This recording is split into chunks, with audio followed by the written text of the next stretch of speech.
ہمارے پہلے مہمان سابق وزیر خزانہ محترم اسد عمر صاحب. اسد صاحب بہت شکریہ اپنا قیمتی وقت دینے کا.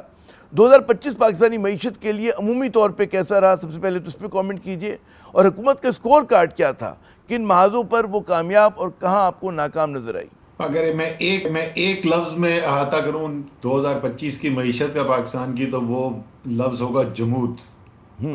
ہماری جو اسٹیٹ بینک کے ریزروز ہیں وہ ان کے اندر ہمیں ٹھہراؤ دیکھنے میں نظر آیا، تھوڑی بہتری بھی نظر آئی، اور اس کی وجہ سے ہماری کرنسی کے اوپر بھی پریشر نہیں تھا. افراط زر جو پہلے سے نیچے آ گئی تھی وہ نچلی سطح پر ہی رہی، تو یہ اچھی خبریں تھیں. لیکن جو خرابی ہوئی یا جس چیز کی کمی رہ گئی وہ یہ کہ گروتھ نہیں نظر آئی. بالکل بھی ہمیں گروتھ نہیں نظر آئی. زراعت کے لیے پھر ایک انتہائی خراب سال تھا. ہماری صنعتیں جو ہیں ان کی پیداوار میں اضافہ ہمیں ہوتا ہوا نظر نہیں آیا. ہماری برآمدات جو ہیں جن کے بڑے بغیر ہماری معیشت آگے چل ہی نہیں سکتی، ترقی کر ہی نہیں سکتی، وہاں میں جمود نظر آیا. تو گروتھ نہیں نظر آئی، اور اس کی وجہ سے ظاہر ہے اس کا جو ہوتا ہے لوگوں کے روزگار کے اوپر اور معیشت کے اوپر وہ اثرات بھی نظر آئے. اچھا یہ بتائیے کہ 2026 کی اگر ہم بات کریں آنے والے سال کی، تو کیا توقعات ہونی چاہیے پاکستانی معیشت کے حوالے سے؟ کون سے بڑے کہتے ہیں نا میکرو اکنامک چیلنجز آپ کو نظر آتے ہیں؟ آن گوئنگ چیلنج ہے ہی نا. ہمارے ریزرو ایکسٹرنل اکاؤنٹ کا جو چیلنج ہے وہ چلتا رہتا ہے، کیونکہ خاص طور پہ اس وجہ سے کیونکہ ہماری بہتری نہیں نظر آ رہی ہماری برآمدات کے اندر. اور جیسے ہی ذرا سی بھی گروتھ آتی ہے تو درآمدات کے اندر اضافہ ہوتا ہوا نظر آنا شروع ہو جاتا ہے، اور وہ ہم نے دیکھا بھی پچھلے سال کی نسبت اس سال اس میں اضافہ ہوتے ہوئے نظر آئے. تو سب سے بڑا چیلنج تو میرے خیال میں یہی ہے کہ کیا ہم اپنی برآمدات بڑھانے میں کامیاب ہوں گے، یا پچھلے 4 سال سے جو ہمیں جمود نظر آ رہا ہے ہم ایسے ہی چلیں گے. اس کے علاوہ ہماری زراعت جو ہے وہ اس کے 2 بہت ہی خراب سال گزرے، اور اس کی وجہ سے ہمارا کسان جو ہے اور ہماری دیہاتی آبادی جو ہے، دیہی آبادی جو 50% سے زیادہ ہے پاکستان کا، وہ بہت ہی مشکل وقت سے گزر رہے ہیں. کپاس کی فصل پھر خراب ہو گئی ہے. تو اب یہ دیکھنا ہوگا کہ کیا آگے جو ہماری بڑی فصلیں آ رہی ہیں، خاص طور پہ گندم، کیا اس کے اندر کوئی اچھے نتائج ہمیں نظر آتے ہیں، کیا کسان کو اس کی قیمت ملتی ہے. تو وہ ایک بہت بڑا سوال ہوگا، اور اس سے بہت فرق پڑ سکتا ہے، کیونکہ جب زراعت پاکستان کی چلتی ہے تو اس کا اثر جو ہے وہ صنعت کے اوپر بھی نظر آتا ہے اور تجارت کے اوپر بھی نظر آتا ہے. آخری پہلو جو دیکھنے میں ہوگا، ابھی تک سرمایہ کاری میں اعتماد نہیں پیدا ہو رہا، نہ پاکستان کے سرمایہ کار کا، نہ بیرونی سرمایہ کار کا. اور اس کی وجہ سے جو آپ انویسٹمنٹ ٹو GDP ریشو جس کو کہتے ہیں، وہ شاید ممکن ہے کہ اس سال پاکستان کی تاریخ کی کم ترین سطح کے اوپر ختم ہو.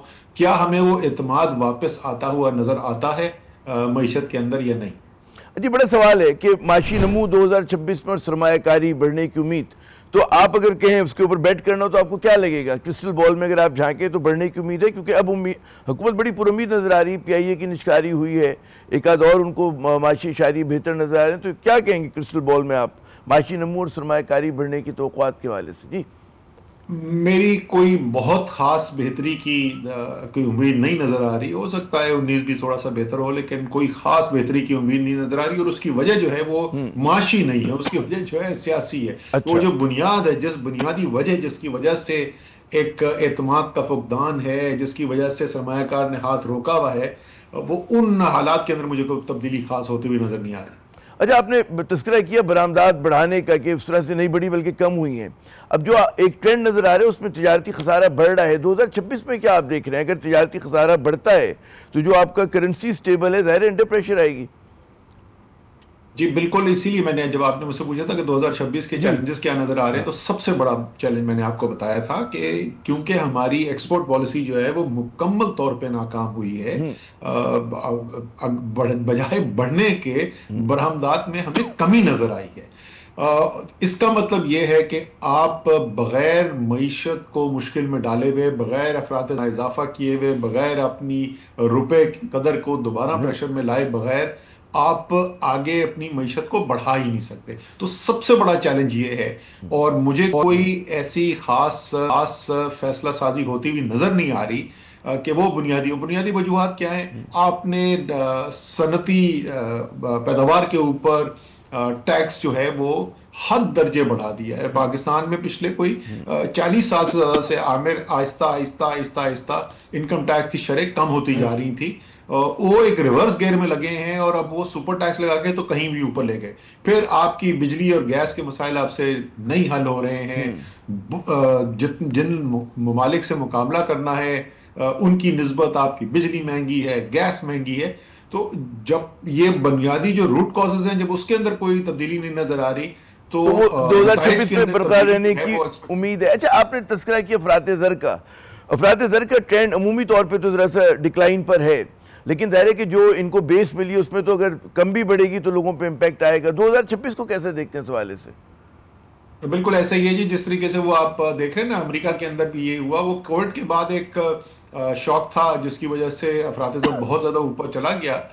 تو افراط زر جب کم ہوا تو لوگوں نے کہا کہ بھائی مجھے تو زندگی میں کوئی بہتری نہیں نظر آ رہی، اور اس کی وجہ یہ ہے کہ افراط زر کم ہونے کا مطلب یہ نہیں ہے قیمتیں کم ہو گئیں، اس کا مطلب قیمتوں میں اضافے کا رجحان کم ہو گیا، اس کی رفتار بڑھنے کی رفتار کم ہو گئی۔ تو وہی یہاں پہ ہوا ہے، کیونکہ پاکستان کی تاریخ کی سب سے زیادہ افراط زر ہوئی۔ جو اسینشل کموڈیٹیز جو ہوتی ہیں، جو سینسیٹیو پرائس انڈیکس جس کے لیے کیلکولیٹ کیا جاتا ہے، 48% پہ پہنچ گیا، کبھی پاکستان کی تاریخ میں نہیں ہوا۔ مجموعی طور پہ افراط زر 38% پہ پہنچ گئی تھی۔ تو جب وہ کم ہو کے 6-7% کی سطح کے اوپر بھی آئی ہے تو لوگوں کو تو ایک بہت زیادہ چیزیں جو مہنگی ہو گئی تھیں ان میں اضافہ ہی ہوتا ہوا نظر آ رہا ہے۔ اور اب تو ذرا سا آپ نے دیکھا ہوگا کہ وہ ایک سائیکل کمپلیٹ ہونے کے بعد دوبارہ سے اس میں تھوڑا اضافہ ہونا شروع ہوا ہے۔ اگر آپ مجھ سے پوچھیں کہ اس وقت 2026 میں افراط زر کا کیا اندازہ ہو سکتا ہے، میرے خیال میں 7 سے 8% کے درمیان رہے گی، یعنی قیمتیں بڑھتی رہیں گی۔ اچھا، اب اسی حوالے سے ظاہر ہے کہ براہ راست اس کا جو ہے غربت سے بھی ہے، حکومت چیلنج کرتی ہے ان فگرز کو جس میں کہا گیا کہ جی پاکستان میں غربت بڑھی ہے۔ 2026 میں کیا رجحان دیکھ رہے ہیں آپ اس حوالے سے؟ اللہ جانتا ہے، پتہ نہیں کیسے وہ چیلنج کرتے ہیں۔ دیکھیں جی، پچھلے 3 سال کے اندر جی، پاکستان کی معیشت کی شرح نمو جو رہی ہے وہ پاکستان میں آبادی بڑھنے کی رفتار سے کم ہے، یعنی فی کس آمدنی پچھلے 3 سال کے اندر پاکستان میں کم ہوئی ہے۔ یہ پاکستان کی تاریخ میں 77 سال کی تاریخ میں کبھی آج تک پہلے نہیں ہوا تھا کہ 3 سال کے عرصے کے اندر پاکستان کی فی کس آمدنی میں کمی آ رہی ہو۔ درست۔ اور یہ وہی 3 سال ہیں جن 3 سال کے اندر ابھی جیسے ہم نے ذکر کیا، اور یہ سارے آپ اور میں جو دیکھتے ہیں، حکومت یہ اعداد و شمار ایشو کرتی ہے، ہم تو نہیں اپنے گھر سے لے کے آتے۔ پاکستان کی تاریخ کی سب سے زیادہ مہنگائی بھی ہوئی، تاریخ کی سب سے زیادہ مہنگائی، تاریخ کی سب سے کم معیشت کے بڑھنے کی رفتار، یعنی کہ روزگار بڑھنے کی رفتار۔ تو بے روزگاری نہیں، اپنی غربت نہیں بڑھے گی تو اور کیا ہوگا؟ اور کیا ہوگا؟ آپ نمبر جو بھی کر لیں، لیکن بڑی تو ضرور ہے نا، اس میں تو کوئی شک ہی نہیں ہے کہ انتہا درجے کی مشکل سے لوگ عوام گزرے ہیں۔ جناب، غربت نہیں بڑھے گی تو اور کیا ہوگا؟ بہت بہت شکریہ اسد عمر صاحب، آپ نے اسی لیے میں آپ سے کہہ رہا ہوں نا کہ دیکھیں آگے کا جو آپ مجھ سے پوچھ رہے تھے، افراط زر جو ہے میں نے آپ کو بتا دیا 7 سے 8%، یعنی جیسے 2 سال پہلے جس رفتار سے قیمتیں بڑھ رہی تھیں ویسے نہیں ہوگا، لیکن پھر بھی قیمتوں میں اضافہ ہوگا۔ قیمتوں میں اضافہ ہوگا۔ بہت بہت شکریہ اسد عمر صاحب، آپ نے اپنا قیمتی وقت دیا۔ اسد صاحب نے بہت ہی اہم نقطہ اٹھایا کہ جی ان حالات میں افراط زر بھی جو ہے بڑھنے کا امکان اور غربت میں اضافے کا بھی۔